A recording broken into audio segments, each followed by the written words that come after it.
Je comprends que oui, la guerre, c'est aussi le moyen de faire profit pour les corporations américaines. Bien sûr, une partie de ces milliards va s'atterrir dans les poches des entreprises occidentales Monsieur Medvedev, pardon. ou par une autre voie criminelle se passera dans d'autres pays. Donc au final, ça sera un flux de contrebande. C'est ça la réalité. On peut s'interroger sur leur silence ou leur soutien vis-à-vis de ces unités, mais dont la revendication est d'être néo-nazis, les emblèmes, etc. Quand on a vu la sortie d'Azovstal et qu'on voyait les tatouages, c'était impressionnant quand même. Электрошок, да. В ноги, в спину, в шею. Много раз. Много раз. L'armée de libération ukrainienne de Bandera est coutumière des attentats terroristes pour éliminer des personnalités. Elle a à son actif, malheureusement, l'assassinat du général Vatoutine en avril février 1944. Voilà, donc c'est pas une nouveauté de la part des gens qui se réclament de Stepan Bandera d'utiliser le terrorisme pour éliminer ses adversaires. En fait, ce qu'on nous dit, c'est que Poutine est un tyran et un criminel.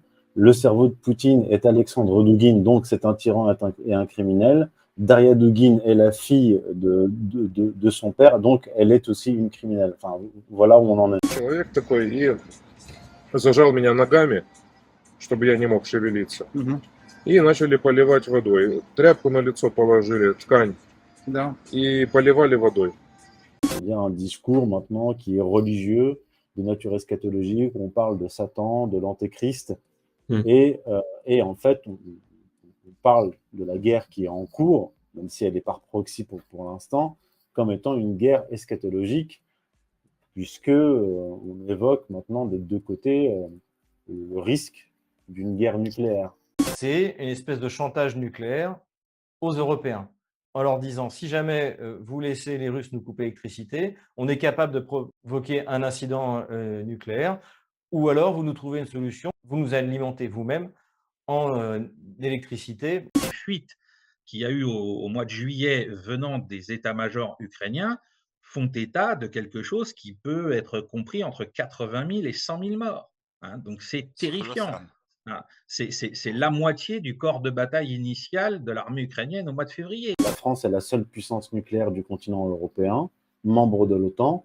Donc s'il y a une guerre entre les forces de l'OTAN et la Russie, la France sera un des premiers pays visés. Pouvoir destituer Zelensky, voire l'assassiner, ça, et rentrer dans Kiev, à une époque TikTok, à une époque où tout le monde a son smartphone, c'était pas possible pour la Russie.